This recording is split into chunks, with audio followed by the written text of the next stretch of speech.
Tata,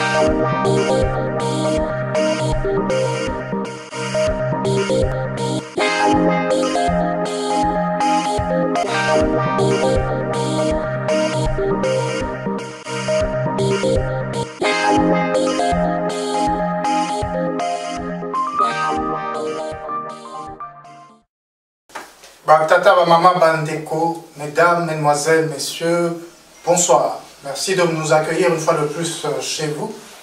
RDC Horizon 2023, nous sommes dans l'an 2023, l'année électorale en République démocratique du Congo. Comme promis, nous avions annoncé que nous allons suivre tous les éléments qui vont émailler cette année.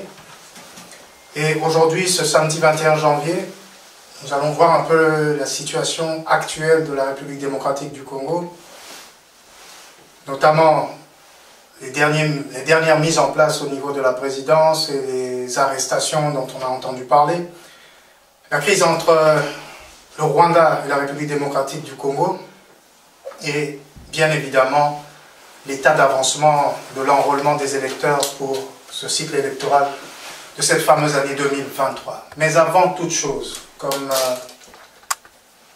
à nos habitudes, Pasteur Bobo, bonjour. Bonjour Patrick Hugo. Je commence tout de suite par vous demander quelles sont les dernières nouvelles qui vous ont marqué au-delà des points que j'ai cités ce jour. Et beaucoup plus par rapport à une bourde qui s'est passée, bourde du pasteur, du célèbre pasteur Yves Castanon. Yves Castanon est pasteur de l'église ICC. Brazzaville, c'est une église très connue en Europe avec son frère, c'est les Gimons qui habitent la France. Avec Yvan Castanon, leur église en tout cas, c'est une grande église où plus de la moitié, ou presque la moitié, c'est des Congolais RD qui les visitent, des Congo. Et il a été invité au Rwanda, il était l'invité de Kagame au Rwanda, on dit National Prayer déjeuner de prière national. Comme ça se fait aux États-Unis, les églises protestantes, etc. Et c'était au Rwanda, et lors de la clôture, il fait une déclaration qui a fait le buzz, où il déclare, après Dieu, après le Saint-Esprit, après Jésus, j'ai aussi des modèles sur terre. Et mon modèle, c'est Paul Kagame. Ça fait un tollé général. Bon, 2 jours après, un jour après, il a tweeté pour demander pardon, mais je sais que mes propos ont heurté, choqué plusieurs d'entre vous. Il demande pardon, mais le pardon ne passe pas vraiment. Moi, au niveau du micro de Pasteur Bobo, j'ai reçu la pastorale congolaise et européenne des responsables. Ils ont fait une déclaration machoc pour lui dire que d'abord il condamne ses propos, et puis il doit demander un peu pardon sincère. Et puis... Merci Pasteur Bobo. Monsieur Mlandou, d'ailleurs avant toute chose, j'aimerais vous présenter encore mes condoléances puisque vous avez perdu un membre très cher de votre famille. Nous sommes de tout cœur avec vous et nous vous remercions. Deux membres de ma famille, ma petite soeur et le petit frère de ma mère, mon oncle. Et donc nous vous remercions parce que pendant cette période d'épreuve, vous êtes quand même venu participer à l'émission comme à l'accoutumée. Alors Monsieur Landou, quels sont les éléments qui ont pu retenir votre attention ces dernières semaines? Oui, bonjour Patrick Yogo. Bonjour. Mais bon, pour un peu rebondir sur ce que vous avez dit tantôt là, merci beaucoup pour les condoléances. Et si j'ai tenu quand même à venir aujourd'hui, c'est parce que je ne voulais pas qu'il y ait un déséquilibre constant que quelqu'un est absent. Alors, qu'est-ce qui m'a retenu? Quelle est l'actualité qui a retenu mon attention? Mais c'est plutôt un coup de gueule de ma part. Parce que, ça c'est le bienvenu aussi. Oui, un coup de gueule de ma part parce que je me suis rendu compte que le pouvoir rend vraiment fou. Je vois 2 ministres qui vont sensibiliser la population pour les enrôlements, et Didier Boudimbo qui va dans le Grand Katanga. Et il est ministre de quoi celui-là? Ministre des hydrocarbures. D'accord. Et Jean-Claude Boussa, Jean-Lucien Boussa qui va dans le Grand Équateur, lui, il est ministre de l'économie. Non, commerce extérieur. Du commerce extérieur. C'est presque pareil au même. Merci. Alors, je vais d'abord commencer par vous raconter une histoire. Une histoire intéressante quand même. Quand nous étions étudiants, j'avais encore quel âge moi? 21 ans, 22 ans. Mais je crois que j'étais déjà plus sage que ces gens-là. Parce que, ça c'est autour des années 77, il y a Imanamote Mapembe de Kinshasa qui joue contre Mazembe à Lumbashi. Coupe du Zaïre. Nous de l'Ouest. Coupe de football. Coupe de football, évidemment. Évidemment, c'était un peu comme l'Est contre l'Ouest. Nous sommes au stade de la Kenya. Et Mazembe est en train de mener 1-0. À 10 minutes de la fin, on fait entrer Kakoko qui marque coup sur coup 2 buts. Et Motema Pembe gagne. Nous sommes au stade, le grand stade de Kenya. Et moi, comme mon groupe, on habitait du côté de la ville. Baudouin qui a travaillé là-bas, il connaît. Donc en fait, nous devons traverser à partir du stade, nous devons traverser toute la commune de Kamalondo pour arriver. Alors, nous avons gagné. Nous sommes en train de rentrer à la maison, tout soucieux parce que les Katangais ne peuvent pas vous voir en train de sauter de joie. C'est leur pays, c'est leur coin. Vous gagnez les matchs, mais nous on a gagné les matchs. Nous avons gagné, mais vous ne pouvez pas jubiler parce que quand vous jubilez, vous avez des coups de bâton, ainsi de suite. Les Katangais, ils sont de nature violents. Alors, ça c'était du temps de Mobutu. Alors moi, ce qui m'a étonné, c'est que des grands garçons comme Boudimbo, il va au Katanga, il va, disons, parler de Moïse dans de mauvais termes. Moïse Katumbi, candidat, exact. Mais annoncé. Oui. Qu'est-ce qu'il dit? Il dit que il ne faut pas voter pour une chauve-souris dont on ne connaît ni le père ni la mère. Évidemment, même les petits-enfants de l'école maternelle ont compris de qui il s'agit. Donc même si il ne le dit pas... Juste pour m'assurer, il était dans la région dans la province pour... Comme Jean-Lucien Boussa à l'Équateur et lui dans le Grand Katanga, c'était pour sensibiliser les gens à l'enrôlement. Rien à voir avec... Rien à voir avec... En fait, ils étaient déjà en pré-campagne, hein, ils en ont profité pour... Ce qui est une infraction, soit dit en passant, mais on en reparlera. Oui. Et Jean-Lucien Boussa, du côté du Grand Équateur, là, il va dire que... il a tenu des propos séparatistes contre le grand Bemba, le père. Et voilà, et qu'est-ce qui s'est passé? On a brûlé le siège de Jean-Lucien Boussa à l'Équateur. Le siège de son parti. Le siège de son parti, comme au Katanga d'ailleurs. Et au Katanga, c'est pire parce que on a brûlé le siège de Boudimbo. Et je crois le lendemain ou 2 jours après, les gens de l'UDPS ont brûlé le siège de Katumbi du côté de Kasumbalesa. Évidemment, on ne dit pas que les gens de l'UDPS avaient des t-shirts marqués UDPS quand ils venaient brûler, mais on sait. Évidemment. Et qu'est-ce que ça vous inspire d'un mot? Non, simplement que à un certain moment, surtout des provinces sensibles comme le Grand Katanga, je crois qu'il faut quand même savoir que nous sommes dans une période très sensible. Une période très sensible, enrôlement, campagne, élection. Et donc il faut être très prudent dans les propos qu'on tient, surtout quand on assume des responsabilités publiques. Voilà. Passons au second point. Voilà. On reviendra sur ce type de sujet, oui. Puisque dans d'autres campagnes électorales, on a laissé passer ça, mais ça ne devrait pas se faire comme ça. Exact. Non, le deuxième sujet, c'est un tout petit sujet avec la crise politique en Angleterre où le Premier ministre actuel, il s'appelle Rishi Sunak, qui a été... Rishi Sunak, qui a été attrapé, disons, il a fait une vidéo dans sa voiture, il était derrière, hein, la banquette arrière, mais il était sans ceinture de sécurité. Alors maintenant, la police a lancé une enquête et il risque une amende de 570 € canadiens. L'amende a été adressée déjà. Voilà. Nul n'est au-dessus de la loi, surtout lorsque soi-même on se met en scène. Monsieur Amba, bonsoir.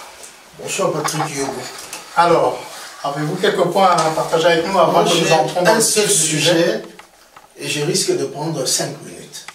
Alors, montre en main, c'est parti. Le chrono est lancé. C'est le 16 janvier. Une date que les Congolais ne sont pas prêts à oublier. Le 16 janvier 2001, le président de la République démocratique du Congo, Laurent Désiré Kabila, a été assassiné dans son bureau. Et 22 ans après, on ne connaît toujours pas le mobile du crime. L'arme du crime n'a jamais été retrouvée. On ne connaît pas le commanditaire du crime. Et pire que ça, quand le corps de Laurent Désiré Kabila arrive aux urgences de la clinique Ngaliema, le corps présentait des impacts de balles, mais l'homme ne baignait pas dans son sang. Alors que des rapports balistiques laissent dire que la aorte était sectionnée. C'est là que passe le sang. Or, chaque être humain adulte comme nous, on a 5 litres de sang. Plus ou moins. Je me dis, et je crois qu'on a échangé dans la voiture quand on venait, il y a 2 événements qui conditionneront l'avenir de notre pays. Premièrement, la clarté, toute la clarté sur les circonstances exactes de la mort de Laurent Désiré Kabila. Et deuxième élément, c'est l'irruption à la tête de l'État d'une sorte d'ovni politique nommé Joseph Kabila. On ne sait pas par quel mécanisme il a été nommé, d'autant plus que au moment où le président Kabila était tué, Joseph Kabila était censé être en résidence surveillée à Lubumbashi. Juste après la chute de Pointeau, si ma mémoire est bonne, c'est décembre 2000, début décembre 2000, Laurent Désiré Kabila était furieux parce qu'il avait mis un important arsenal à Pointeau. Et tous les chefs des compagnies et d'autres unités ont accusé Joseph Kabila qu'à un moment donné, il leur a dit de replier et ils ont abandonné cet arsenal aux troupes rwandaises du RCD. Donc, Laurent Désiré Kabila avait donné l'ordre de faire fusiller. Ça, c'est officiellement faire fusiller Joseph Kabila.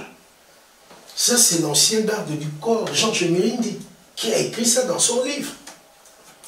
Et grâce à l'intervention d'Augustin Katumba Mwangi, qui était à l'époque gouverneur du Katanga, le Grand Katanga, que Joseph Kabila a eu en résidence surveillée plutôt que au peloton d'exécution. Comment se fait-il que cet homme qui était en résidence surveillée a pu prendre son avion pendant que le territoire national était fermé entre le 16 et le 17, oui, et l'espace aérien.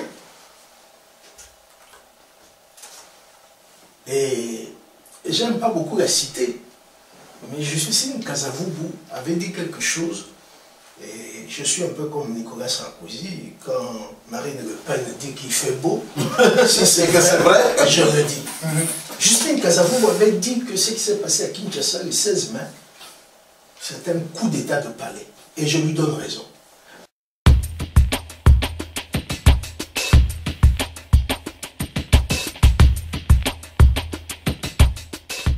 Alors, Pasteur Bobo, par rapport à cette arrestation, qu'est-ce que cela vous inspire? Mais avant cela, quelle est votre impression, l'impression que vous aviez eue, on en avait parlé ici lors de la dernière émission, lorsque vous avez suivi ce conseiller privé en train de s'exprimer dans ce reportage d'Alain Foucault? Si je me rappelle, déjà ici dans notre émission, c'était Baudouin Baroche qui avait dit clairement que quand on voit les CTL, on n'a jamais vu un conseil du président. Un conseil privé du président par la République. Donc c'était déjà louche. Et quand on l'a interpellé, on a vite compris qu'il voulait pensais il y avait quelque chose. Il y avait quelque chose. Donc, le fait qu'il soit arrêté, nous, ça ne nous a pas... on n'a pas été étonnés, mais ce qui est bien, la procédure par rapport à François Béat, j'ai vu qu'ils ont progressé parce qu'on avait dénoncé ici. François Béat a été arbitrairement arrêté plus de 3 mois ou 4 mois. Ouais, mais avec Bistilé, les Fortunats, on voit une semaine. C'est une semaine. C'est que ils avaient demandé peut-être 2 jours pour l'écouter. Ils ont prolongé. Ils ont demandé la prolongation. Ils ont respecté les délais et puis ils transféré au parquet Makala. Et puis là-bas, on n'a pas vu des photos de Fortin Michel comme François Béat. Mais il y a une photo qui circule sur les réseaux sociaux. Là, c'est au tribunal. Ça, c'est au tribunal. C'est pas à l'année. Non, c'est pas à l'année. C'est quand ils entraient au parquet. En fait, les policiers l'ont laissé au parquet et sont partis. Il a été pris en charge par le juge. Oui. C'est là, à ce moment-là, qu'on a fait en photo. Mais dans la cette dernière, il n'y a pas de photos. Non, il y en a. Avec François Béat, c'était vraiment... On cherchait vraiment à humilier quelqu'un. Donc ils ont essayé de respecter la procédure. Nous, on dit ça serait bon. Mais le fond du dossier, on aimerait bien savoir pourquoi le conseil du président a été arrêté. Jusque-là, on ne sait rien, personne ne pipe mot. On ne connaît pas, le président n'a pas communiqué, ni les porte-parole du président, comme à l'époque avec Kassongouama. Personne n'a communiqué, on ne sait pas. Il est arrêté, conflit, la presse dit que c'est par rapport au conflit Rwanda. Il est le conseiller pro Kagame du président a été arrêté, bon, on ne sait pas. Monsieur Landou, par rapport à cette situation, mais je vais ajouter un élément pour aller un peu plus loin dans cette affaire. Lorsque vous voyez comme ça un conseiller privé qui s'exprime, pensez-vous qu'il a le quitus de sa hiérarchie pour participer à ce genre d'entretien ou il le fait à loisir comme ça de son propre chef?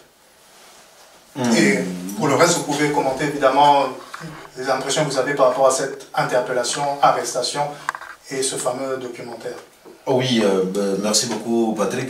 Il faut savoir que nous sommes dans une culture où on n'a pas tellement un certain recul en ce qui concerne la notion de porte-parole et plus loin encore, je dirais, au sujet de la communication. Nous ne sommes pas une culture de la communication telle que l'Occident la connaît. Alors, quand le conseiller privé va s'exprimer devant un journaliste, on ne peut pas l'avoir envoyé.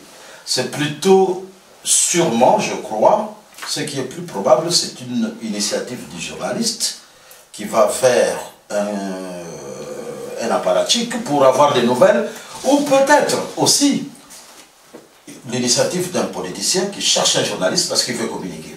Mais dans ce cas-ci, vous pensez que c'est le conseiller privé qui voulait se faire interviewer ou c'est le journaliste qui a voulu l'interviewer? Personnellement, je ne crois vraiment pas que ce soit le conseiller privé qui voulait s'exprimer, parce que je ne vois pas la matière sur laquelle il pouvait s'exprimer. Il est conseiller privé et je ne crois pas que ça aurait été de son initiative. Moi, je crois plutôt, et on en a parlé avec Baudouin, je crois plutôt que Alain Foka voulait avoir de l'information, il voulait peut-être avoir une conversation avec une personnalité congolaise, ainsi de suite, pour peut-être la promotion de, si promotion il voulait avoir, de son émission. Alors moi, je vais entrer un peu dans les vifs... oui, parce que sinon j'allais vous poser une question, mais oui, allez-y, développez si vous voulez. Oui, dans le contenu, je dirais que quand j'ai entendu Fortuna Bisselé parler, moi ça ne m'a pas estomaqué. Je suis journaliste, je ne suis pas dans les services, ainsi de suite. Moi je suis plutôt au niveau de l'information. Il a dit ce que tout le monde savait. Et finalement, il n'a parlé que de son métier, ce qu'il faisait au nom du chef de l'État. Exact. En fait, il a dit ce que tout le monde savait, c'est-à-dire le deal entre Félix Tshisekedi et Kagame. Tout le monde le savait. Et il ajoute qu'il a fait beaucoup de va-et-vient, Kinshasa, Kigali, dans ce cadre-là. Mais c'est lorsque les gens, surtout de l'UDPS, ont commencé à dire « Ah non, il ne devait pas parler, carnet d'adresse, ainsi de suite ». Les gens ont été étonnés que Félix Tshisekedi aille rechercher le carnet d'adresse de Kagame, alors que... Mais nous l'avons souligné lors de la dernière émission, parce que ça nous a tous choqués, entre voilà, guillemets. dans tous ces voyages, ainsi de suite. Et donc, il y a eu des éléments qui ont froissé certaines personnes. Et ils en ont fait tout un problème. Et vous pensez que c'est le casier, enfin, le dossier s'est judiciarisé à cause de cette émission? Pas du tout. Jusque-là, tout le monde est beau, tout le monde est content. Donc, en fait, il a parlé, mais il a égratigné certains points qu'il ne devait pas. Donc, quelques points, par exemple, le point sur le carnet d'adresse, il ne devait pas le dire. Moi, j'ai des richesses, vous pouvez venir les prendre, et vous, je vais utiliser votre... Donc, en fait, il y a des points, il a joué un peu de la maladresse dans sa communication. De toutes les façons, on dirait dans les circuits, on lui pardonne cet écart. Mais, donc jusque-là, il a communiqué. C'est la communication, c'est la liberté d'expression, évidemment, quoique lui, il n'a pas toute la liberté que nous avons en tant que conseiller privé. Mais il faut dire que il y avait sûrement des soupçons déjà avant qu'il ne puisse communiquer. Je crois qu'on a profité de cet alibi-là pour le coincer. Parce que après sa communication, après les critiques qu'il y a eu, descente chez lui à la maison. Ils ont fouillé la maison de Bisselele parce que déjà le pouvoir était un peu mécontent du contenu de ce qui est sorti. On a vu la nudité du roi, entre guillemets. Exact. Et donc, il y a eu perquisition chez lui. Qu'est-ce qu'ils ont trouvé? On ne sait pas, mais dans certains médias, on dit qu'on a trouvé une carte d'identité de Fortuna Bisselele avec la nationalité rwandaise. Vous y croyez? Moi, je n'y crois pas. Je lis ce que tout le monde a lu. J'ai lu comme tout le monde. Hein. Et on dit qu'on a trouvé une carte en tant que Rwandais. Et je ne sais plus autre chose qu'on a trouvé là. Peut-être Baudouin pourra me compléter. Et le dossier... En connivence avec des Rwandais qu'on avait avec. Voilà. Et donc le dossier Fortuna Bisselele commence là-bas. Ce n'est pas dans la communication. En matière de communication, on lui reproche juste d'avoir commis un certain impair, mais c'est plutôt l'après-communication. Et je me pose la question de savoir si Fortuna Bisselele n'avait pas communiqué, est-ce qu'on l'aurait appréhendé? C'est une question qui reste posée parce que là, on ne l'arrête pas parce qu'il a communiqué. On l'arrête et d'ailleurs le tribunal l'accuse, il est accusé, tout ça entre guillemets, hein, ce sont les fins limiers, les journalistes qui nous donnent des bribes d'informations, on dit qu'il est accusé d'espionnage, ça c'est au tribunal, espionnage et atteinte à la sécurité de l'État. La sûreté de l'État. On va y revenir, parce que sur ce point on va quand même prendre un certain temps. Monsieur Ama, je voudrais juste vous entendre sur ce préalable de cette émission dont on a entendu parler et vos impressions. Et puis, je vais vous poser à tous les trois alors une question sur l'entourage du chef de l'État, mais concernant toujours cette matière. Monsieur Armand. Mais il faut d'abord parler de la personnalité de Fortuna Bisselele.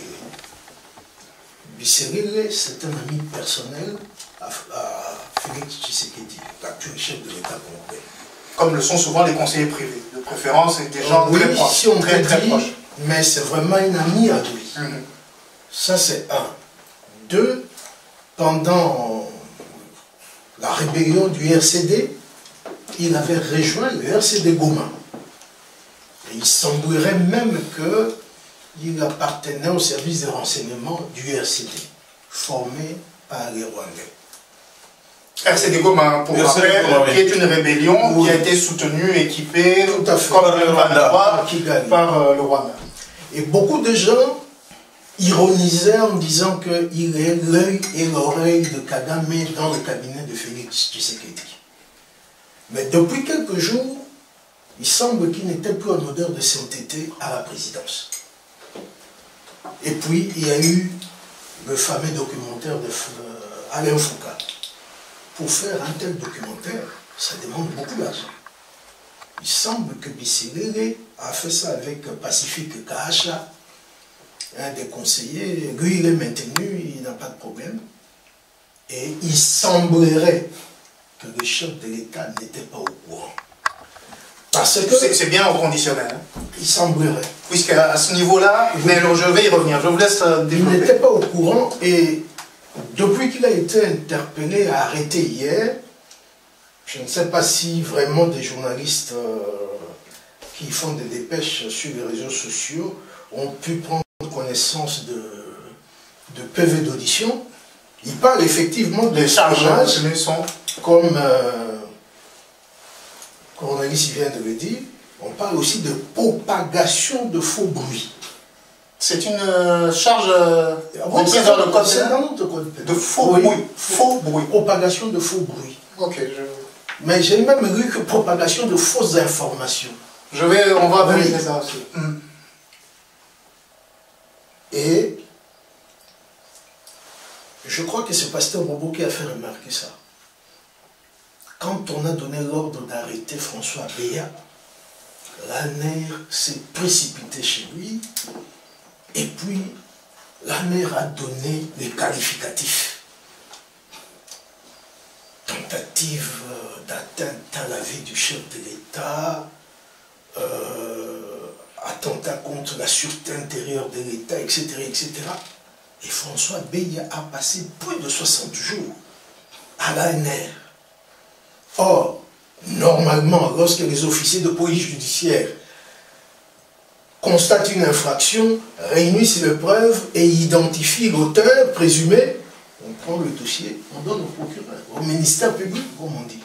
Or, ils ont fait 60 jours avec François Béa à l'ANR, ce qui suppose qu'ils étaient dans l'incapacité de réunir les éléments matériels. Est-ce que dans le cadre de Fortuna Bissilele, on ne va pas vivre une autre scène du genre François Béa? Donc voilà un peu, je ne sais pas si j'ai répondu. Oui, mais ils ont corrigé parce que comme il dit. Oui, et là, Pasteur Bobo a bien remarqué. Moi j'ai même dit ça dans mon papier aussi, qu'ils ont mis une semaine avant de l'envoyer devant le ministère public. Même s'ils ont violé 4 jours, sans doute ils avaient demandé la prorogation, mais c'est une avancée. Monsieur Anne, je vais venir à vous, mais d'abord on a encore un dernier élément pour Monsieur Amba. Tout de suite je viens à vous. Monsieur Amba, vous êtes journaliste comme tous vos confrères ici. Lorsque vous enregistrez des émissions avec vos invités, avant de diffuser l'émission, vous discutez quand même sur certains points avec l'intéressé pour voir si ce passage, si est-ce qu'on le garde, on ne le garde pas, surtout si vos invités sont des personnalités publiques.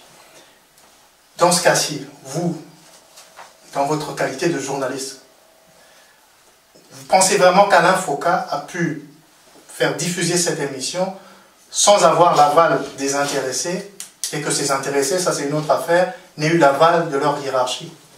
Il faut dire que le seul officiel, sauf erreur de ma part, qui s'est exprimé, c'est M. Bissilele. Et n'oublions pas que cette émission de Foucault est une production personnelle de Foucault. Hein. Oui, c'est sur son blog, c'est pas RFI France 24, non, c'est vraiment sur son blog. Donc, une fois le financement, je me demande si ce n'est pas Bissilele qui avait financé ça, croyant faire plaisir à son président chef de la République. Oui. Mais là où je peux dire que peut-être que Félix Tshisekedi ne s'attendait pas à la mauvaise réaction que ça a suscité au sein de l'opinion. Et comme le président n'était pas informé en amont, il en profite. Il a lâché. Ou bien croyant faire plaisir à Félix, moi je vais l'ajouter. Ou alors, il était infiltré par les services rwandais, il fallait faire ça pour laver ou salir l'image de Félix la vie Kagame. Bon, c'est difficile à prouver. De toute façon, il est arrêté. Il y a beaucoup de... Là, ce sont des hypothèses. Mais comme il est arrêté, il est à la prison, il faut penser aussi dans le mauvais sens. On ne peut pas arrêter quelqu'un parce qu'il a voulu faire plaisir au président. Aussi, il est arrêté. Non, on l'arrête pour la gravité des charges. La gravité des charges, oui. Il a voulu salir l'image de la République. Entre guillemets, bon, point d'interrogation. Monsieur Nando. Oui, j'ai... Je vous pose la question d'abord. Ouais. Oui, merci. L'entourage du chef de l'État, je ne sais pas, selon vos informations, comment est organisé l'entourage du chef de l'État? C'est en faisant suite à la question posée à M. Hama. Comment un officiel peut passer sur les ondes, sur Internet, à la télévision, etc., sans obtenir l'aval d'une hiérarchie pour tenir des propos dans une période très délicate où les relations entre la République démocratique du Congo et le Rwanda, pour être large, et plutôt entre le président du Rwanda et le président de la République démocratique du Congo, les relations sont mauvaises. Qu'est-ce que ça imprime chez vous? L'entourage du chef de l'État, comment ils sont organisés? Est-ce que... Oui, comment ils sont organisés? Mais je voulais d'abord... Sans perdre de vue ma question alors. Non, je ne la perds pas de vue. Je voulais commencer par l'autre volet où l'émission est réalisée et que la question était de savoir si Fortuna Bisselele ne devrait pas visionner avant la diffusion pour avaliser la réalisation. Le produit final. Oui, mais moi je crois plutôt que c'est... Il y a peut-être des propos off, comme on le fait habituellement ici aussi. Exact, mais moi je crois que la réaction se fait en amont. C'est-à-dire pendant l'émission ou après l'émission, la personne qui a répondu aux questions sait généralement quels propos il ne faut pas diffuser. Et c'est lui qui va dire aux journalistes que non, ça il faut pas le dire, ça c'est off the record, ainsi de suite. Mais le journaliste, quand il a son produit, il va faire sa réalisation. C'est un peu comme notre émission ici. Quand nous avons terminé, le réalisateur estime que le montage est bien fait, il diffuse l'émission. Donc en fait, je crois... Le contrôle devait se faire juste après l'enregistrement. Non, si la réclamation, c'est la personne. C'est un nom de faire la réclamation. Oui. C'est le journaliste, c'est une aubaine. Oui, c'est une aubaine, il a son produit. Et donc c'est Bisselele, Fortuna Bisselele qui devait dire, écoutez, monsieur le journaliste, ça, il faut pas... Oui, il ne faut pas diffuser. Alors, comment... Ça va? Oui, non, je suis très intéressé par ce que vous êtes en train de dire. Et surtout, j'aimerais entendre le pasteur Bobo là-dessus aussi. Oui, surtout que c'est... Voilà, un expert dans cette affaire. Oui. Alors, comment l'entourage est organisé? Moi, je crois que l'entourage est organisé de la meilleure des façons. Il y a une direction de la communication, il y a un porte-parole, ainsi de suite, il y a des conseillers. Et évidemment, comme disait Muyumba, je ne sais pas quelle, elle est du Sénat ou de l'Assemblée, elle est sénatrice, oui. Muyumba disait, l'erreur de Félix, c'est d'avoir deux gouvernements parallèles. C'est-à-dire chez lui, il y a tout un gouvernement qui gère à la présidence de la République. À la présidence de la République. Oui, il y a le gouvernement national. Autant que le gouvernement Samaloukonde gère. Et donc, vous savez, le conseiller principal de la présidence a rang de ministre. Et donc, il a des matières à sa charge. Donc, le conseiller principal chargé des infrastructures peut rencontrer un journaliste en cours de route. Par exemple, il est en train d'inspecter les routes à construire et on lui pose la question. Il peut répondre.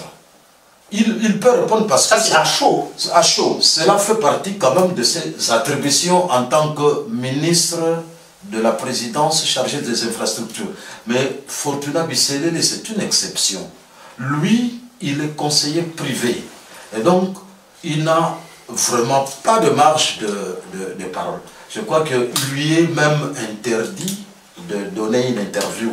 Je crois qu'il répond au président de la République et non devant les journalistes. Donc je crois que ça a été une erreur quand même impardonnable. Pasteur Bobo, là je vais vous laisser vraiment le temps pour développer. Vous qui avait l'habitude de rencontrer beaucoup de gens, de discuter avec des gens, à faire des enregistrements, parfois à pied levé, sur un bateau, dans une voiture, etc. Pas encore dans un avion, je pense. Mais déjà, oui. Déjà aussi dans un avion, les trains et tout ça. Quand vous voyez quelqu'un de la présidence de la République, la présidence de la République, enfin le président de la République c'est quand même un organe de l'État, une institution, et que dans cet entourage, je ne vais pas parler des détournements de fonds, des gens qui ont été arrêtés, qui ont dû démissionner, mais sur ce cas précis, en matière de communication, comment est-ce qu'un conseiller privé peut faire une émission qui a été enregistrée, montée, discutée, financée, tenir des propos? On ne sait pas encore si ce sont ces propos qui ont conduit à son arrestation, mais comment est-ce qu'on peut, comme ça, s'exprimer en tant que conseiller privé dans l'entourage du chef de l'État sans que, d'après ce qu'on vient d'entendre, soi-disant le chef d'État n'est pas au courant, lui qui est la hiérarchie directe du conseiller privé? En tout cas, moi j'ai fait j'ai pas mon cas, j'ai fait beaucoup d'interviews, ça peut être plus de 3000 interviews. J'ai interviewé Félix Tshisekedi quand il était encore opposant, j'ai interviewé Martin Fayulu, Moïse Katumbi, et puis bon, Moïse Katumbi c'était beaucoup plus un groupe, mais j'ai interviewé beaucoup, pas mieux. Souvent, quand on termine l'émission, on leur dit dans 48 heures. Dans 48 heures. Le produit sera... Oui, à l'époque, il n'y avait pas encore comme aujourd'hui. Après, c'était 48 heures, le temps de travailler, de montage. Ouais. Aujourd'hui, comme le faut notre équipe technique, comme le fait notre équipe technique. Aujourd'hui, avec la technologie d'aujourd'hui, ça peut être direct. Donc, ça peut se faire en direct. Faux direct, maintenant c'est faux direct. On fait aussi des faux directs. On parle, ça passe directement. Et quand c'est direct, c'est à moi de dire à mon invité, vous êtes en direct. Ça passe, on vous suit à la seconde. De fait, et quand c'est montage, c'est beaucoup plus c'est l'invité qui va réaliser. Parce que moi je pense toujours, moi je pense l'interview, c'est un peu, le plateau c'est un peu comme un terrain de boxe. Par exemple, toi avec nous, il n'y a pas de cadeau. Tu ne donnes pas de cadeau. On est là pour débattre. Débattre, il faut se connaître de temps à autre. Donc, j'essaie comme journaliste d'être à la hauteur par rapport à mes questions, parce que le public va me juger par rapport à mes questions. Ici, on nous juge par rapport à nos réponses, aussi on te juge par rapport à tes questions.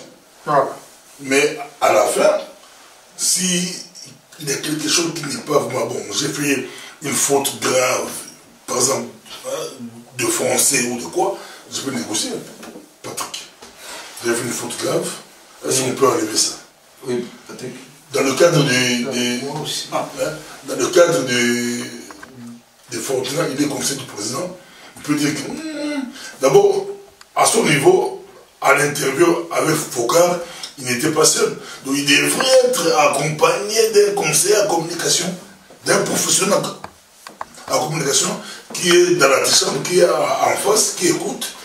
Donc quand on dit que c'est bon, c'est bon. Donc c'est pas François Focard. Alain Focard. Alain Focard n'est pas son conseiller quoi.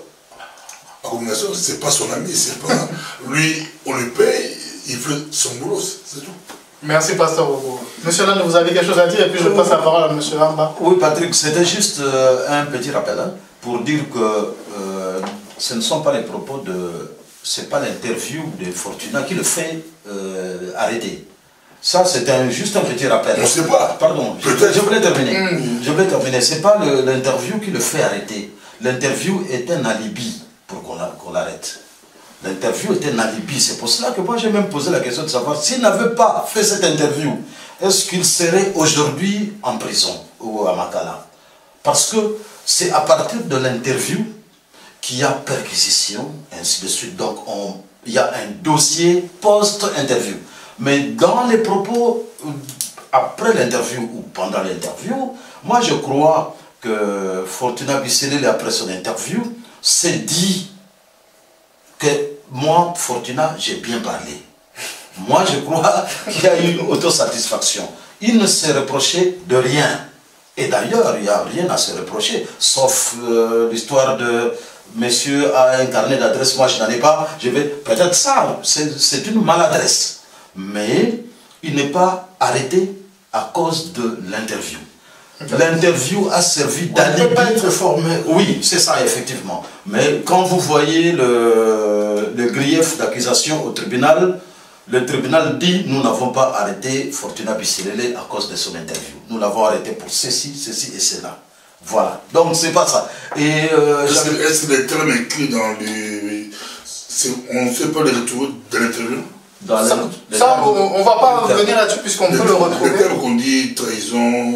Non, la trahison, non, je crois dans l'interview, à moins peut-être qu'il ait trahi le fait que Fatih n'a pas de carnet d'adresse. Propose des fausses informations.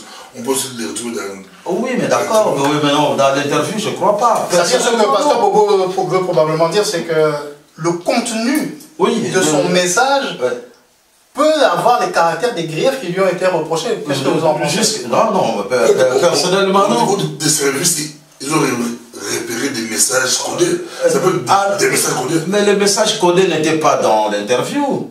Par exemple, atteinte à la sûreté de l'État, monsieur Lamou. Par exemple, atteinte à la sûreté de l'État. C'est un des griefs ou pas? Non, c'est un des griefs. Alors, si on dit que, voilà, en disant que le chef de l'État discute avec le président Kagame sur des affaires d'échange, de carnet d'adresse contre matière première et tout ça, est-ce qu'on n'atteint pas à la sûreté de l'État en divulguant ce genre d'informations? Non, attention, Félix Tshisekedi dit publiquement qu'il a négocié avec tous ses voisins, donc Kagame... Il n'a pas dit en quel terme? Carnet d'adresse contre matière première. Non, je ne dis pas, mais ils ont négocié. C'est ce que Bissilele dit. Bissilele commet l'erreur de dire, ah non, lui, il explique que non, vous avez un carnet d'adresse, moi j'ai des richesses. Donc c'est ce que Félix Tshisekedi dit à Kagame. Et Félix Tshisekedi le dit. Je parlais à Kagame, mais Bissilele, merci beaucoup. va dans les... Mais je crois, à Davos, Félix Tshisekedi a répondu à Fortuna Bissilele indirectement. Possible, oui. En disant... Lui, il dit, quand j'ai pris le pouvoir, il a répondu à la dame là, qui a posé la question. Il a dit, j'avais négocié avec les 9 pays. Avec les 9 pays, effectivement. J'ai discuté avec les 9 pays. Félix Tshisekedi le dit clairement. Tout va payer, 9 pays. Mais c'est pas comme Fortuna dit qu'il fallait carnet d'adresse. Non, ça c'est... Lui négocier avec les 9 pays. Exact. Comme président pour la paix en Afrique centrale. Mais c'est ça que j'ai dit justement. La paix dans la région. Lui, c'est différent. Il a commis... Mais en fait, vous êtes en train de dire ce que moi j'ai dit. C'est-à-dire qu'il dit la même... On laisse monsieur Andou finir, je passe la parole à il dit la même chose que Félix Tshisekedi. Sauf que lui commet la maladresse d'aller jusqu'au carnet d'adresse. Mais si, mais il parle de négociations entre deux présidents. Merci monsieur Landou, merci pasteur Boubou. Je vais passer la parole à monsieur Amba, mais avant de... Là c'est la même chose, mais c'est vraiment pas la même chose. Monsieur Amba, pour continuer dans... Vous aviez un point à soulever, mais pour continuer dans cette même brèche qui s'est ouverte ici, nous sommes ici en Belgique, il y a ce qu'on appelle le colloque singulier avec le chef de l'État, qui est le roi des Belges. Et normalement, ce qui se dit en colloque singulier n'est pas révélé. Est-ce que vous pensez que le conseiller privé a révélé des éléments d'un colloque singulier qui devraient rester privés ou exclus du public? Nous sommes des journalistes. Nous ne pouvons baser que sur des faits. Au moment où nous parlons, on a parlé plus d'espionnage, propagation de fausses informations, ou bruit, atteinte à la sûreté de l'État. Donc on peut parler au-delà. Mais moi je me pose une question. Étant donné que Bissilele était un ami très proche de Félix Tshisekedi, est-ce qu'il n'a pas cru bien faire en disant il faut qu'écoutez, faites le documentaire, je vais surprendre agréablement le président. Parce que c'est vraiment son ami. Hein, je m'excuse de venir là-dessus. Et même au cabinet de Félix, Tshisekedi donc, oui, Félix Tshisekedi. Fortuna Bissilele était très influent. Même le directeur de cabinet avait beaucoup de biens vis-à-vis de lui. En tout cas, il n'y avait pas quelqu'un qui pouvait parler à Félix Lagoré, enfin, à Félix Tshisekedi à l'oreille comme lui. Donc moi je crois qu'il a abusé de la confiance que le chef de l'État lui a donnée. Parce que quand vous visionnez le documentaire en question, en fait, Foucault a pris plusieurs séquences. Ah oui, notamment de la télévision rwandaise, tout ça et consorts. Mais il faut toute une équipe, il faut les payer. C'est pas Foucault qui a payé. Mais Bisséré a des moyens, compte tenu de sa position. Mais il a payé. Et l'intervention de Bisséré, sauf erreur de ma part, ça ne dépasse même pas 5 minutes. Non, mais comme vous savez, il suffit d'un mot. Oui, mais on ne peut pas dire qu'on l'a arrêté uniquement pour ça, on est bien sa d'accord. prestation. Ça, on est bien d'accord. C'est sans doute la goutte d'eau qui fit déborder le vase, mais on va voir la suite. On va s'arrêter là sur cette question de l'entourage du président de la République démocratique du Congo et de leur fonctionnement qui laisse à désirer. N'oubliez pas, une fois en prison, il sera malade. Et puis il est lâché. Il ira en Europe se faire soigner. Voilà. On va passer au deuxième sujet de ce jour. On va essayer de prendre moins de temps là-dessus, mais c'est faire l'état des lieux de la crise entre la République démocratique du Congo et la République du Rwanda.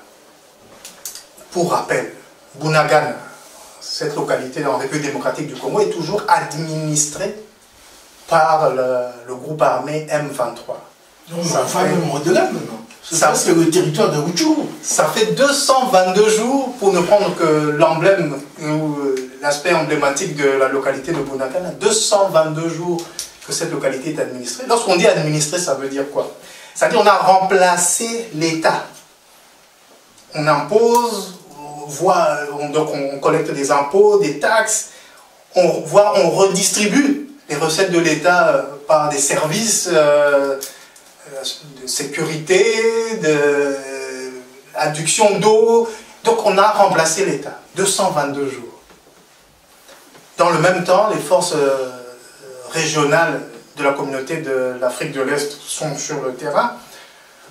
Le dialogue, les résolutions qui devaient être mises en place sont toujours laissent à désirer. Alors, Pasteur Bobo, puisque vous étiez l'avant-dernier à parler, je vous passe la parole maintenant. La crise entre la RDC et le Rwanda, où en sommes-nous aujourd'hui? Je crois maintenant ça commence à devenir de plus en plus clair. Les Congos commencent à comprendre des jeux. Parce qu'avant, c'est les Congos qui ne comprenaient pas les jeux. Je crois que les Congos commencent à comprendre des jeux. Et je crois qu'on finira par gagner cette guerre. Ça, je commence à croire. Vous parlez de la guerre militaire, de la guerre médiatique, de la guerre diplomatique, de quelle guerre? Guerre médiatico-diplomatico, tout. Je crois qu'on pourra gagner cette guerre si les choses évoluent comme ça continue. Je vois les Rwandais qui déclarent affaire des mercenaires blancs, les Rwandais qui veulent déclarer que, d'abord, le Congo a rejeté l'accord de Rwanda et du Kenya. Le Congo, parce que le Congo avait compris, le gouvernement congolais avait compris que ils ont signé des accords. Le M23 devait se retirer des territoires. Mais rien ne bouge. Ils quittent ici, ils sont là-bas, ils se déploient de l'autre côté. Donc on tourne en rond. Mais le Congo dit, bon, maintenant nous, on peut appliquer nos droits constitutionnels. On peut répondre notre pays. C'est un message clair que le Congo peut attaquer militairement et répondre leur pays, notre pays. Le Rwanda a compris, le Rwanda a répliqué. Regardez, le Congo a rejeté des accords parce qu'il veut. C'est les Congos qui veulent la guerre. Or, ce n'est pas les Congos qui veulent la guerre, c'est les Rwandais qui veulent la guerre. Et quand on voit on a vu les militaires blancs, entre guillemets blancs, selon un journal allemand, il y a eu des mercenaires blancs à Goma. Les Congos disent non, on a appelé ces blancs-là, entre guillemets, c'est juste pour nous aider. On a des avions, on a des drones, et peuvent, techniquement, c'est un appui logistique technique purement. C'est pas des troupes combattantes. Les Rwandais, c'est des gens que le Congo prend pour attaquer les Rwandais. Donc on est dans une situation un peu compliquée, mais je crois que le Congo, d'abord, On avait dit ici, c'est moi qui avais déclaré des rwandaliser la RDC, l'affaire Bisseli, ici, je reviens encore, c'est plus ou moins bon, un conseiller pro-Kagame qui est mis de côté. De comment on doit dérwandaliser les services de sécurité et l'armée. Et deux, aller au-delà des déclarations. Il faut vraiment mettre des moyens, acheter des armes, être fort militairement. Les Rwandais ne peuvent pas résister face aux Commandos. Ils jouent les jeux de l'armée de l'Est, les accords, les négociations. Ils nous dribblent par rapport aux négociations. Et jusqu'à aujourd'hui, comme vous l'avez bien dit, jusqu'à aujourd'hui, Bunangana, retour est entre leurs mains. Malgré les négociations, malgré l'armée ougandaise, l'armée kenyane, l'armée Bunangana est entre leurs mains, retour est entre leurs mains. Si les Congolais ne prennent pas confiance, ça serait grave. Aujourd'hui, heureusement, les Congolais ont compris. On voit que les Congolais ont compris. Voyons voir jusqu'où va aller notre gouvernement. Est-ce qu'ils vont encore reculer? On va les tromper encore. Monsieur Land, on pourra voir. Merci, Pasteur Bobo. Monsieur Land, la situation de cette crise. Voilà que le Pasteur Bobo nous dit on finira par gagner cette guerre. Nous avons, nous achetons des armes, des équipements, mais tout de suite il disait aussi qu'on a trouvé des entre guillemets des mercenaires ou des consultants parce qu'on savait pas, on a des avions qu'on ne sait pas utiliser ou des drones, etc. Vous pensez vraiment que la piste militaire ou l'option militaire est la meilleure pour sortir la République démocratique du Congo de cette crise entre la RDC et le Rwanda? Alors, merci beaucoup pour la question, on va y revenir, mais je voudrais souligner un peu un élément que le pasteur Bobo a relevé. Nous avons beaucoup parlé de Fortuna Bisselele, mais je remercie beaucoup pasteur Bobo qui a relevé que rapidement Fortuna Bisselele est en prison et il va être libéré. C'est important de souligner ce point, cet aspect-là parce que aujourd'hui les Congolais soyez bref parce que vous êtes vous ramenez dans le premier point. Hein. Exact. Aujourd'hui, non, mais parce que non, allez-y, je vous rappelle juste que oui, il est important que pasteur Bobo en parle parce que aujourd'hui les Congolais voient cette justice-là comme étant une justice de façade. Pourquoi? Parce qu'il y a eu des antécédents. Les gens ont été arrêtés et puis rapidement ils ont été libérés. Donc personne ne fait encore foi à cette justice. Alors en parlant de l'Est, je crois que nous avons dit ici, et Félix Tshisekedi l'avait dit, qu'il a fait confiance à tous ses voisins, il les a rencontrés, ils ont discuté pour mettre leurs atouts ensemble. Mais la diplomatie a échoué. Moi je crois quand on a plus de 18 ans, il faut qu'on sache ce qu'on dit.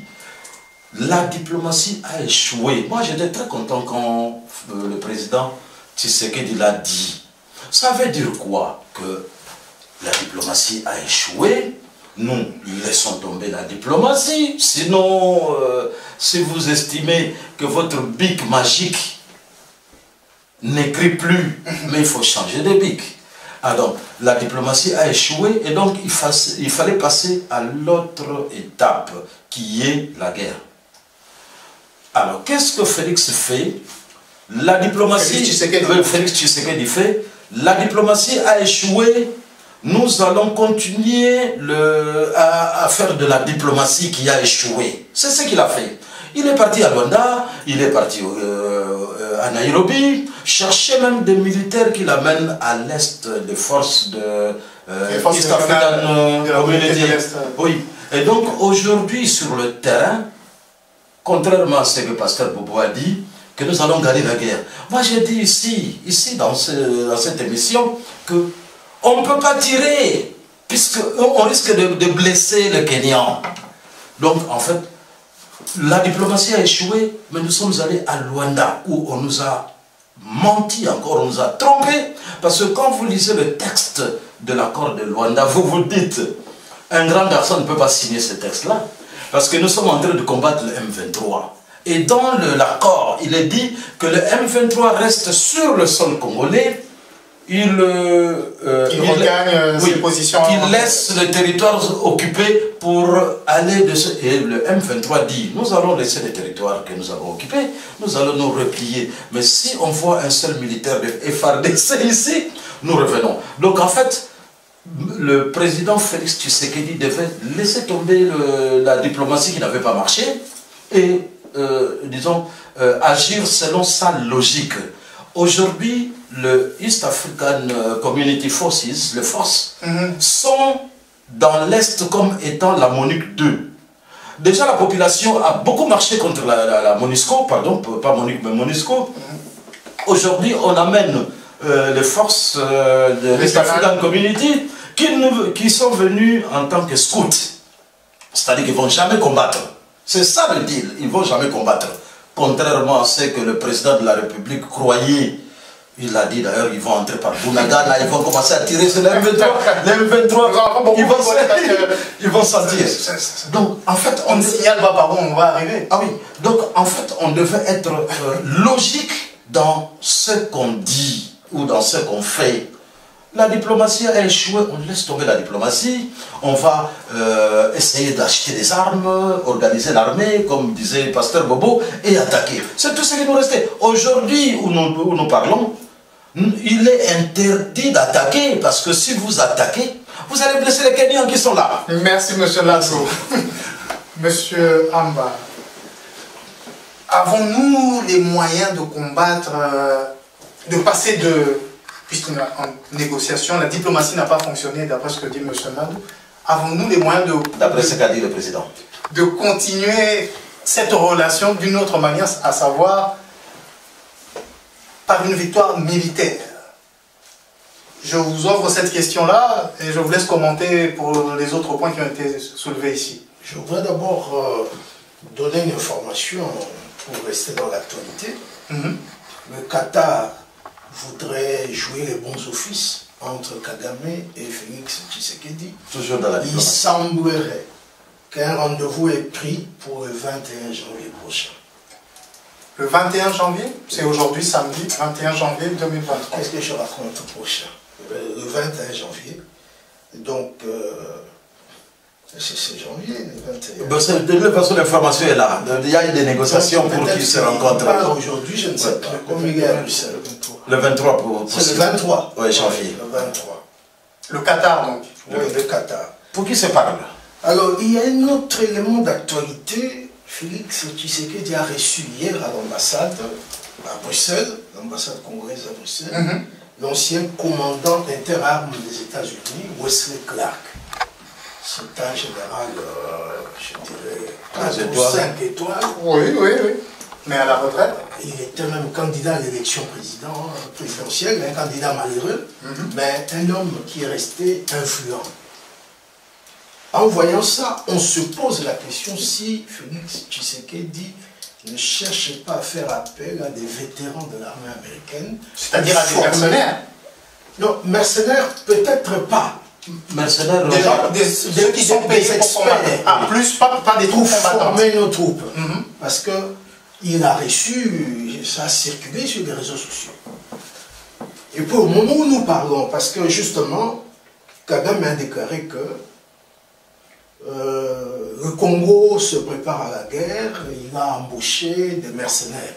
En fait, les mercenaires, des groupes Wagner. En fait, les mercenaires, ce sont des Turcs.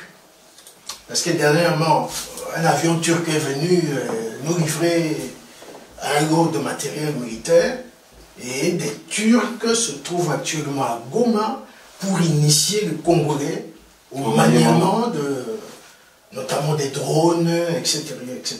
Et Kagame parle de mercenaires.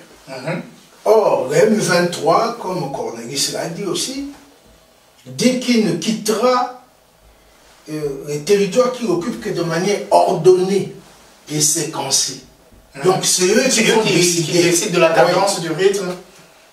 Donc, il y a le ministre des Affaires étrangères, M. Christophe Lutumba, qui a dit que on a pris acte que le M23 ne bouge pas.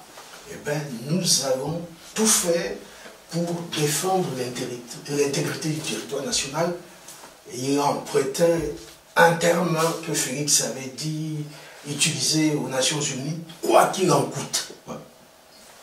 Donc nous allons voir... Terme rendu célèbre par le président français Emmanuel Macron pour d'autres raisons. Alors, qu'est-ce que je dirais? Pensez-vous, alors je reviens à ma question, est-ce que militairement, vous pensez qu'on peut, puisque le pasteur Bobo l'a dit, M. Nandou l'a dit aussi, avons-nous une armée? Avec les éléments que vous venez de nous donner, apparemment, on cherche à former, pas l'armée tout entière, on cherche juste à bouter dehors des rebelles, et pas tous les rebelles, puisqu'il y a quand même, faut-il le rappeler, plus d'une centaine de groupes armés, nationaux comme étrangers, qui pullulent sur notre territoire, particulièrement dans la frange orientale. Mais où est l'armée? On va faire quoi? Former des troupes spéciales, donc, ça me rappelle une interview que j'avais eue avec vous, pour régler ce problème spécifique, où on va former les forces armées de la République démocratique du Congo pour qu'elles soient une armée digne de son nom et qu'on n'entend plus le président du Burundi, par exemple, dire qu'on va aider la République démocratique du Congo jusqu'à ce qu'elles aient des forces pour se défendre. Vous savez, moi je ne suis pas militaire, mais je ne connais pas un seul pays où on a formé l'armée nationale par génération spontanée. Subitement, comme ça, vous montez tout. Nous sommes quand même en 2023, l'année électorale, 4 ans de mandat. Vous savez, comme le disait M. Nandou, pourquoi est-ce qu'on n'a pas formé l'armée au moment où on pouvait le faire? En 2 ans, ce n'est pas possible. En 4 ans? Pas possible. Je n'en sais rien, mais en 2 ans, ce n'est pas possible. Notre armée, l'ancienne phase, mais c'est l'héritier de 1885, force publique, ANC, tout ça. Alors je regarde alors, je repose la question. Nous n'avons donc pas les moyens pour reprendre le ministre des Affaires étrangères, de protéger notre intégrité territoriale. Non, je ne suis pas dans le secret de Dieu, je ne veux pas me livrer dans des considérations tout à fait hasardeuses, mais ce qu'on peut dire, c'est qu'on fait tout pour se doter le pays de moyens de se défendre. Quoi qu'il en coûte. Quoi qu'il en coûte. Qu'on n'ait plus d'eau, qu'on n'ait plus d'électricité, qu'on n'ait plus à manger, tant qu'on a une armée qui peut lutter contre le M23, c'est bon. Non, ça devient maintenant une affaire de fierté nationale. Et de fierté. Pasteur Bobo a utilisé un terme que je vais emprunter, dérwandaliser. Ne perdons pas de vue que Laurent Désiré Kabila a dirigé le pays pendant 30 mois. Il a fait partie des Rwandais. Dès qu'il est décédé en 2001, ils sont revenus en force. Le pays a été rwandalisé. Toutes les institutions. Je vous donne un exemple. Quand on a formé le gouvernement provincial du Sud Kivu, le gouverneur du Sud Kivu, Mwabiche, je crois, a écrit à Azarias Roubero. Il dit, écoutez, nous avons 2 portefeuilles qui restent encore vacants, c'est destiné non pas à un parti politique, mais à la communauté Banyamulenge. Le gouvernement provincial. Du Sud Kivu. Donc, au moment où nous parlons, il y a des soi-disant Banyamulenge qui sont dans le gouvernement du Sud Kivu. Alors qu'ailleurs, les coalitions se forment au niveau des partis. Là, on a accepté qu'une soi-disant communauté tribale envoie ses délégués. Je vais faire l'avocat du diable, mais ça peut m'apporter du piment à la discussion. Oui. N'est-ce pas la recherche de la représentativité provinciale?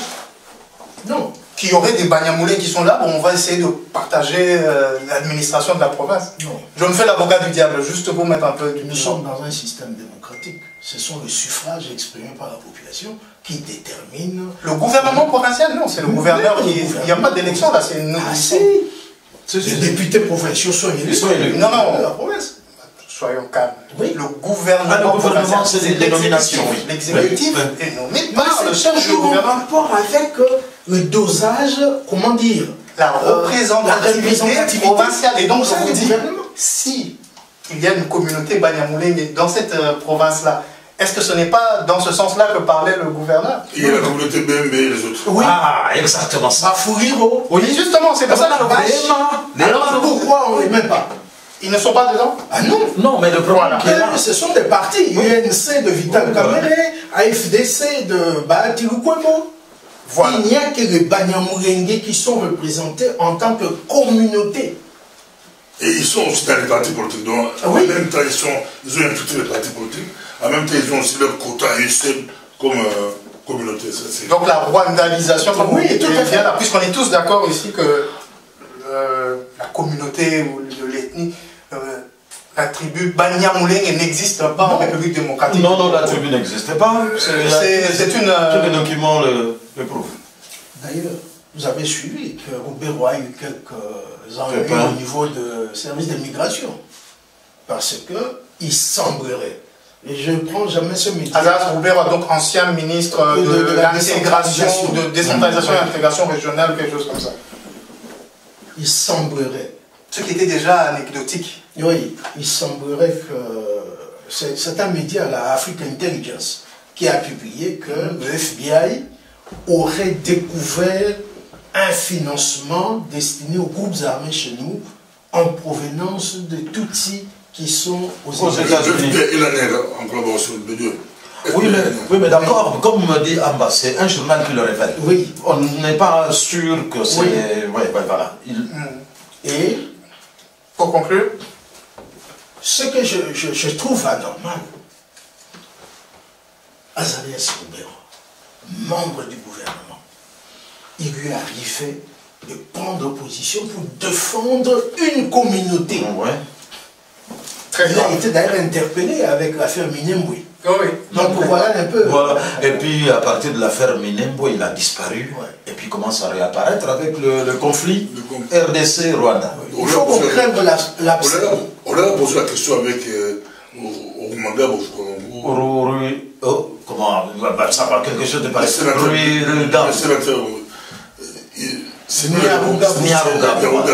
selon les reportages, ils ont répondu que non, ils n'ont rien à voir, mais ils ont comme des affinités avec les... Ce ne sont pas cette même communauté qui avait été reçue par le chef de l'État. Oui, mais c'est ça là, justement, moi je crois... ils avaient beaucoup d'argent à Minembwe et ailleurs. Oui, toujours au sujet de la crise entre le RDC et le Rwanda, il faut dire qu'aujourd'hui, le conflit est plus médiatique, comme nous avons dit ici. Plus médiatique depuis que le président Fachi avait dénoncé le Rwanda le 3 décembre devant la jeunesse en disant que c'est le Rwanda qui est derrière le M23 et notre sécurité. Il vient encore de le rappeler à Davos que l'insécurité s'appelle le Rwanda. Mais il faut quand même rappeler qu'il y a d'autres groupes armés qui sont nationaux, Codeco, Zaïre, etc. D'accord. Je voulais pas trop généraliser, même si c'est le chef d'État qui le dit. Je voulais terminer par là. Non, le chef de l'État, le chef de l'État, lui, aujourd'hui... Il garde la paternité de ses propos. Oui, et puis, en plus, il a un problème qu'il est en train de régler avec Kagame. Donc, il parle du Rwanda et il martèle. Mais, de l'autre côté, Kagame... Et aussi, c'est un Tutsi, il ne faut pas l'ignorer. Et donc, les Tutsis ont leur culture de la dissimulation et du mensonge. Lui aussi répond. Et d'ailleurs, c'est même lui qui avait commencé en disant que Félix Tshisekedi est en train de tout faire pour retarder les élections, comme si... Mais ça sera le dernier mot, puisque vous nous aidez justement à entrer dans... Mais j'allais terminer en disant... Non, je vous laisse finir. Comme si le problème du Congo était son problème. Non, nous, nos élections, c'est à nous. Ça ne le regarde pas. Et même quand il parle de Félix Tshisekedi qui utilise de mercenaires au Kivu, mais c'est pas son problème, mais c'est Kagame. Occupe-toi de Kigali, de Gisenyi, et ainsi de suite. Félix est en train de s'occuper de son armée. Il peut utiliser des Cubains, où est le problème de Kagame? Moi, je ne comprends pas ce gars-là. Et donc, le problème qui est là, comme avait dit Baudouin, par tous les moyens, il faut qu'on mette de l'ordre dans l'Est, même si on utilise des mercenaires. Mais entre-temps, là, nous avons des instructeurs et pas des mercenaires, mais voilà. Pasteur, vous aviez quelque chose à dire, mais deux mots. Je voulais ajouter, quand on se dit que la guerre médiatique, j'ai commencé mon exposé aujourd'hui par rapport à l'affaire Yves Castaldo, le pasteur là. Quand on voit ça, on va croire que c'est une histoire d'église. Non, ça n'a rien à voir. C'est un pasteur qui dirige la plus grande église francophone ici en Europe. Nous, c'est le pays qui a plus de 100 millions d'habitants. Et nous sommes un pays chrétien par rapport au pays africain. Donc dans son église, plus de la moitié, c'est des Congolais. Et quand il fait une communication, moi je peux dire, c'est une communication de guerre. C'est ciblé. Ciblé, calculé, communication de guerre. Et au pays, au Congo, dans mon pays, le Congo, ces prédications passent à la RTC. Il a des églises là-bas. Et ici en Europe, c'est lui qui dirige l'église où beaucoup de nos jeunes, des jeunes Congo, Kinshasa, vont dans son église. Je crois qu'il y a même une église ici en Belgique aussi. En Belgique, les grandes églises de Belgique sont tombées. Si je peux les citer, les Nouvelles-Jérusalem, les Kibotu sont tombés, oui. Sont tombés, mais ça c'est lui qui est au top, ouais. Donc c'est une communication de guerre que le pays pourra tenir compte, contrôle. C'est le seul pays au monde où les autres nous vendent à manger, pour nous les autres, on l'achète. D'autres pasteurs qui pourront arriver, c'est toujours nous les Congolais, on suit bêtement, mais tu verras jamais des autres communautés nous suivent en masse. Les Camerounais, les Rwandais, les Burundais. Sauf pour la danse quand même. Oui, la danse, oui, mais pour la danse. Voilà, je vous laisse finir et on va passer au dernier point. Sinon, on va passer la grise. Voilà, on va passer donc au dernier point de ce jour, de cette soirée, puisqu'effectivement l'heure tourne.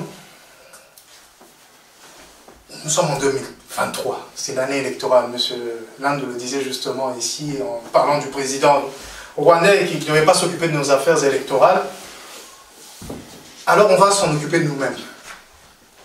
L'ère opérationnelle numéro 1, c'est-à-dire la première phase d'enrôlement des électeurs pour le cycle électoral prévu pour fin décembre, précisément le 20 décembre. Nous sommes à 333 jours de l'échéance des élections présidentielles. Du 24 décembre au 24 janvier, 10 provinces devaient être passées dans la phase d'enrôlement et il semblerait qu'il y ait du retard sur le planning. Monsieur Ama, je commencerai par vous, puisque vous n'avez pas eu beaucoup de temps de parole. Quelles sont les causes prévisibles, hein, puisque dans la dernière émission, je disais que 30 jours, 10 provinces, on calcule comme à l'école arithmétique, c'est compliqué en 30 jours d'enrôler autant de monde, connaissant nos infrastructures, etc., pour ne citer que ça. Quelles sont selon vous les causes de ce retard, si la CENI a communiqué? Et je rappelle que nous attendons toujours une réponse au mail que nous avons envoyé à la CENI pour avoir des éléments factuels, chiffrés, de l'état d'avancement des enrôlements.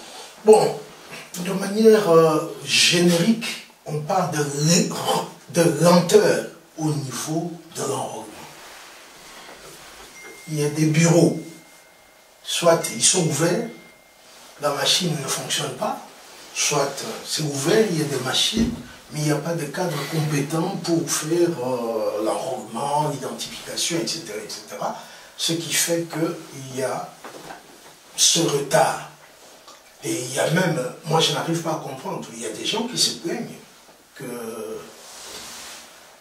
ont reçu une carte avec une sorte de photo robot. Donc tout noir. Et il y a même au niveau de réseaux sociaux, j'espère que ce n'est pas du fake news. C'est du fake news, on a vérifié. Banque a fait un communiqué qu'ils ne vont pas accepter les cartes sans photo. Aujourd'hui, moi j'ai écrit à Léonie Kandolo. Qui est C'est une militante de la société civile que je connais personnellement. Une ancienne du CLC. Du CLC, les catholiques. Voilà. Elle a été se faire enrôler. Elle a fait un tweet en disant « J'ai été me faire enrôler ». Elle montre sa photo. Je lui ai écrit et je vois qu'elle vient de me répondre. Je vais vous lire ça. Ah, nous sommes très curieux. Oui. Et comme vous pouvez voir, sa carte est là. Avec sa photo. Sa carte est là, Léonie Kandolo. C'est juste une photo en noir et blanc. C'est peut-être ça qui pose problème. Je peux peut-être voir. Et par rapport à la lenteur alors?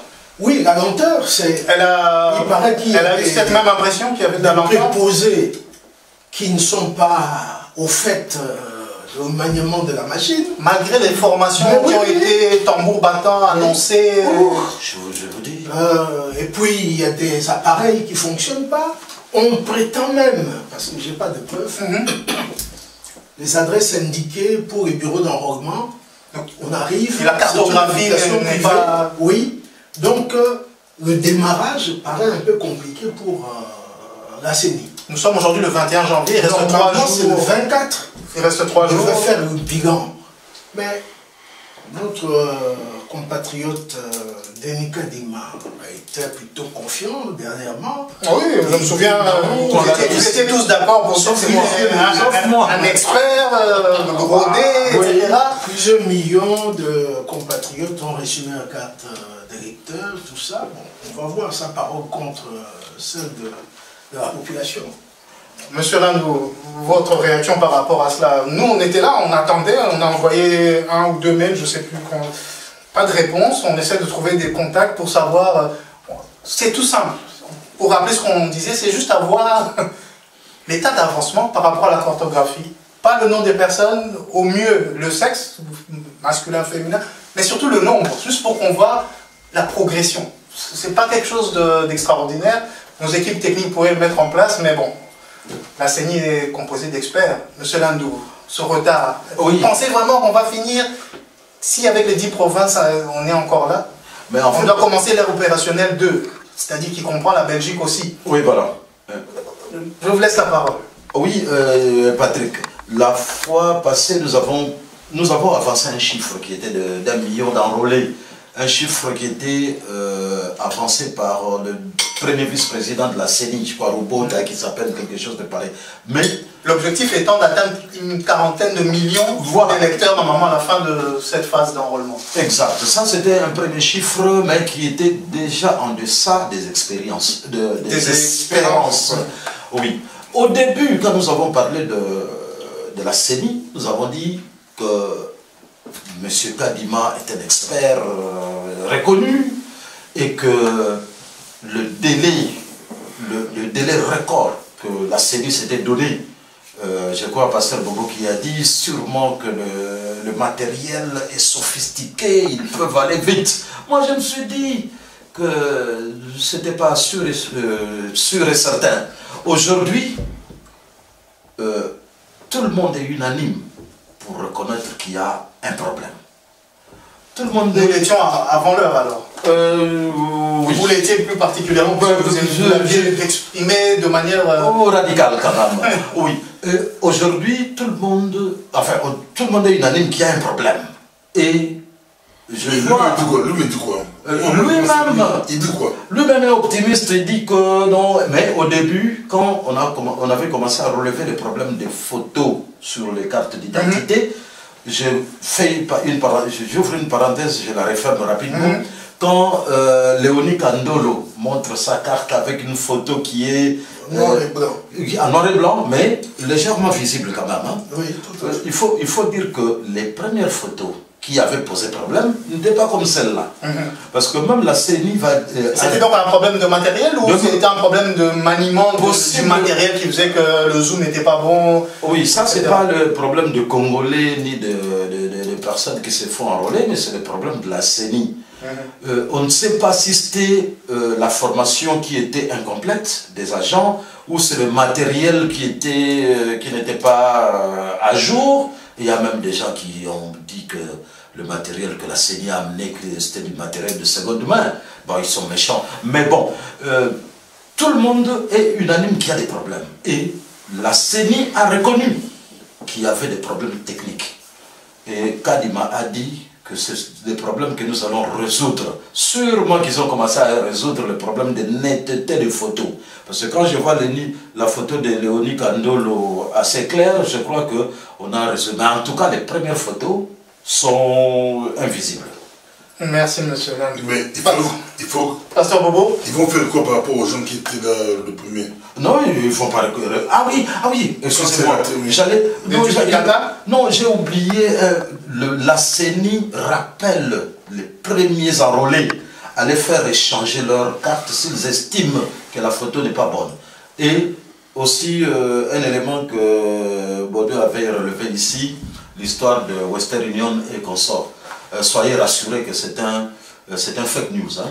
C'est-à-dire que la carte d'électeur ne peut pas servir de pièce d'identification pour ces différents services, sans photo. Exact. Donc en fait, l'agence congolaise de presse a mené son enquête avec de... Il n'y a pas de carte d'électeur sans photo quand même. Oui, avec des...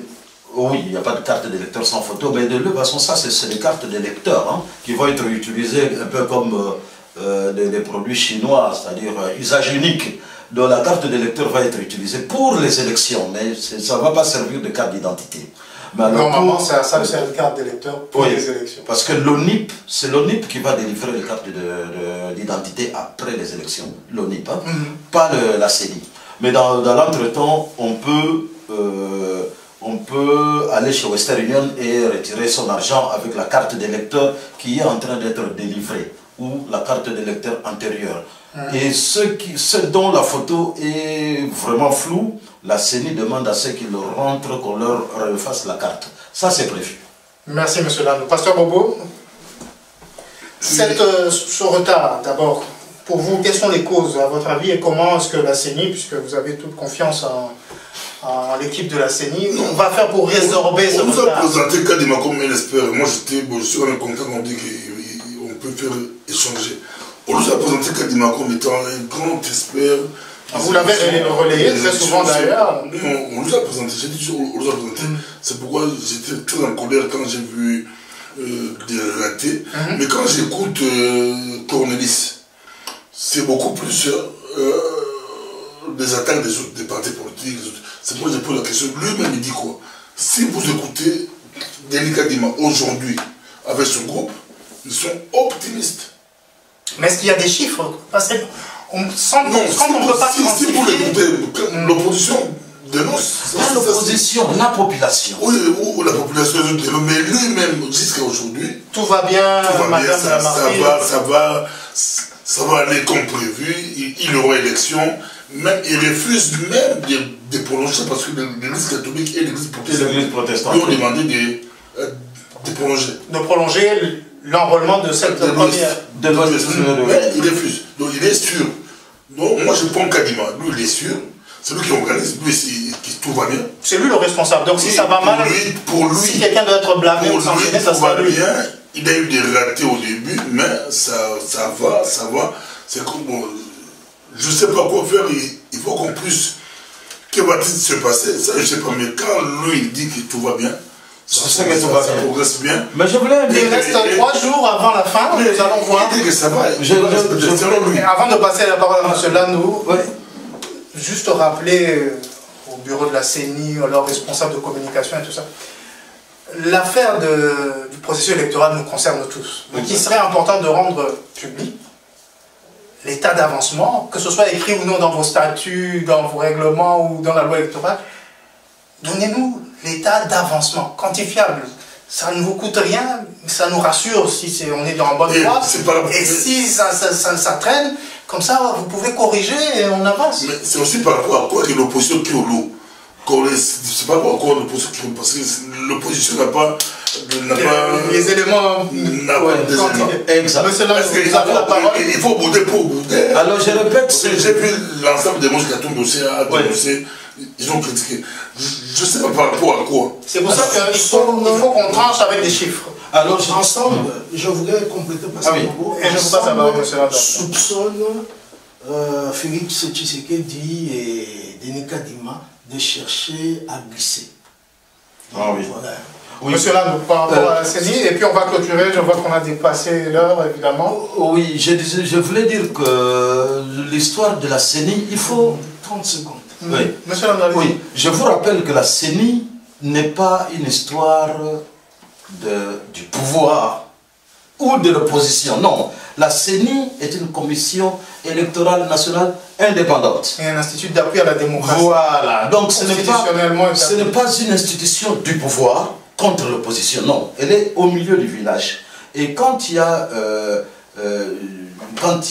on relève de ratés dans l'enrôlement, ce n'est pas l'opposition qui le relève. C'est la population qui va se faire enrôler et qui regarde sa carte. Donc le gars qui va se faire enrôler, il ne parle pas au nom ni du pouvoir ni de l'opposition. C'est par rapport à la carte qu'il a. Le produit final qu'il reçoit. Oui, le problème qu'il a, Denis Kadima peut dire aujourd'hui que le processus va bon train. Mais il est en train de tromper et de se tromper lui-même. Parce que tout le monde, ce n'est pas simplement l'église catholique, l'église protestante, c'est ceux qui vont se faire enrôler, ils savent que, et d'ailleurs, il faut être, même à l'école maternelle, je crois qu'ils savent, qu'on est en retard, puisqu'il ne reste plus que quelques minutes. 3 jours avant la fin de pour enrôler tous ces terres-là. Alors qu'on a remarqué qu'il y a des bureaux de vote où la machine a été déposée et est tombée en panne le même jour et n'a pas été remplacée. Et donc il y a ce sont des aléas prévisibles qu'on peut corriger. Et donc il faut prolonger. Et il faut dire que non, le processus a des ratés. Il ne faut pas dire, ah non, mon processus est très bien, il n'y a pas de ratés, c'est tout. Mais non, mais puisqu'il l'a reconnu lui-même qu'il y a des problèmes. Les chiffres, ça met tout le monde d'accord lorsque les chiffres sont corrects, vrais et vérifiables. Monsieur Amba, vous aviez quelque chose à relever? C'est par solidarité à un journaliste rwandais, John William Twali. Ah oui, il était très critique vis-à-vis du régime de Kagame et il avait disparu depuis quelques jours et on apprend qu'il est mort suite à un accident de circulation. Et évidemment, les Rwandais de l'opposition accusent le pouvoir du président Paul Kagame parce que c'était le dernier journaliste qui est resté critique. Il diffusait sur YouTube. Voilà. D'habitude. À Kigali. Oui, c'est pas le premier journaliste qui disparaît. Hein. Voilà, je tenais à remercier donc. Qu'est-ce qui se passe à Kigali? On va s'arrêter là pour aujourd'hui, on va en parler en off alors. Je tenais à remercier M. Amba de congoindépendant.com, M. Cornelis Landou de l'agence congolaise de presse, mais surtout rédacteur en chef de Onesha Africa. Pasteur Bobo Koyangba de MPB TV et l'équipe technique qui nous soutient dans l'ombre avec expertise et régularité. Matata Mamandeko, paix chez vous et à nous revoir très bientôt pour l'ère opérationnelle des élections. Merci.